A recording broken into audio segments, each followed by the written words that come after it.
हनुमान जी के आगे बाली की हालत हुई पतली। सुग्रीव का भाई अंगद का पिता, अप्सरा तारा का पति और वानर श्रेष्ठ ऋक्ष का पुत्र बाली बहुत ही शक्तिशाली था।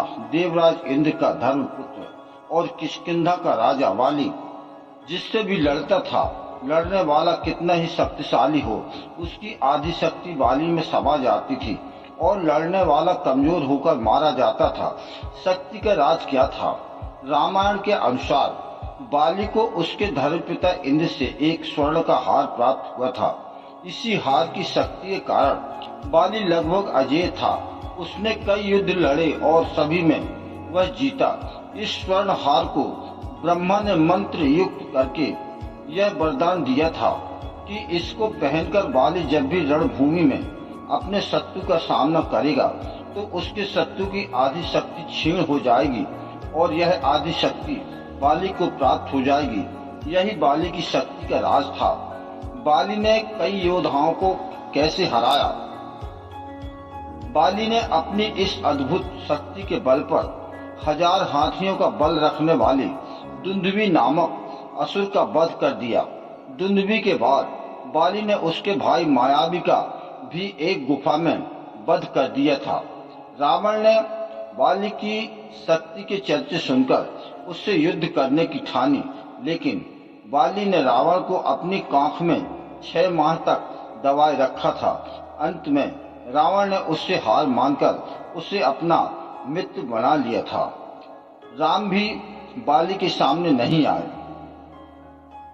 एक भ्रम के कारण बाली के मन में सुग्रीव के प्रति नफरत हो गई। इसी के चलते बाली ने अपने भाई सुग्रीव की पत्नी को हड़प कर उसको बलपूर्वक अपने राज्य से बाहर निकाल दिया था। हनुमान जी ने सुग्रीव को प्रभु श्री राम से मिलाया। सुग्रीव ने अपनी पीड़ा बताई और यह भी बताया कि बाली किस तरह दूसरों की शक्ति को अपने भीतर खींच लेता है। फिर प्रभु श्री राम ने बाली को छुपकर तीर से वार कर दिया। जबकि बाली और सुग्रीव में मल्ल युद्ध चल रहा था, तब प्रभु श्री राम ने बाली को छुपकर तीर से वार कर दिया। हालांकि भगवान मर्यादा पुरुषोत्तम श्री राम बाली को सामने से ही मार सकते थे, परंतु वह मर्यादाओं को भंग नहीं करना चाहते थे। चूंकि प्रभु श्री राम ने कोई अपराध नहीं किया था, लेकिन फिर भी बाली के मन में यह खेद था कि राम ने मुझे छुपकर मारा। तब प्रभु श्री राम ने उसे वचन दिया कि तेरी यह पीड़ा दूर हो जाएगी।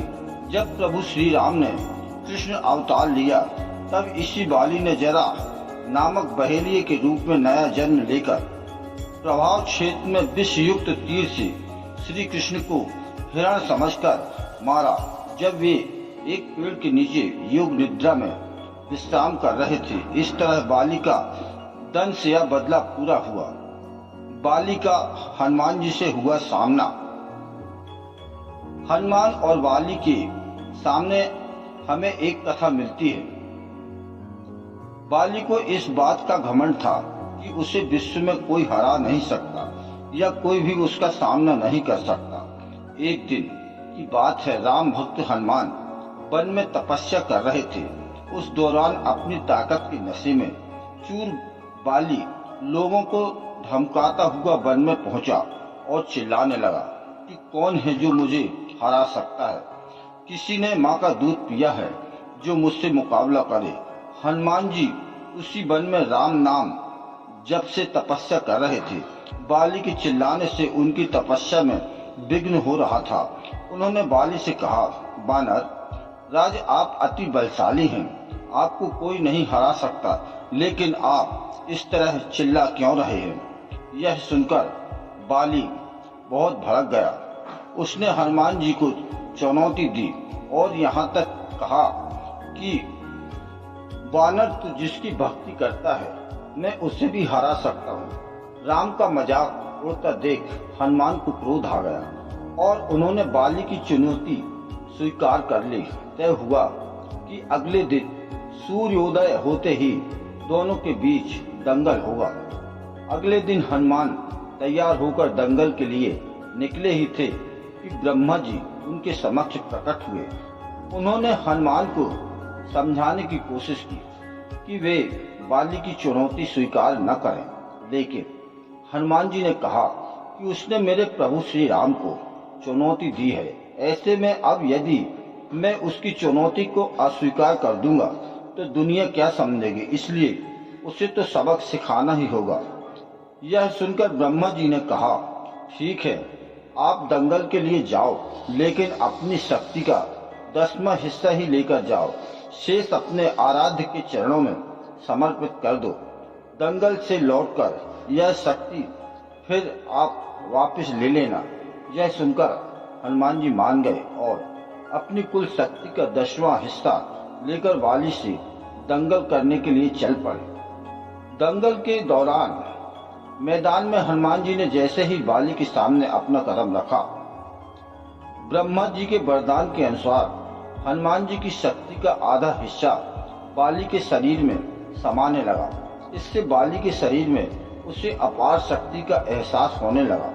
उसे लगा जैसे ताकत का कोई समंदर शरीर में हिलोरें ले रहा हो। चंद पलों के बाद बाली को लगने लगा मानो उसके शरीर से सारी नसें फटने वाली हैं और रक्त बाहर निकलने ही वाला है।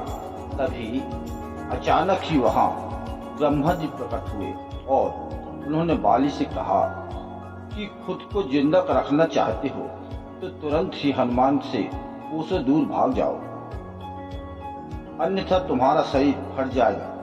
बाली को कुछ समझ में नहीं आया, लेकिन वह ब्रह्मा जी को यूं प्रकट देखकर समझ गया कि कुछ गड़बड़ है और वह वहां से तुरंत ही भाग खड़ा हुआ।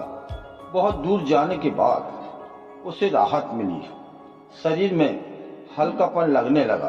तब उसने देखा कि ब्रह्मा जी उसके समक्ष खड़े हैं। तब ब्रह्मा जी ने कहा कि तुम खुद को दुनिया में सबसे शक्तिशाली समझते हो, लेकिन तुम्हारा शरीर हनुमान की शक्ति का छोटा सा हिस्सा भी नहीं संभाल पा रहा है।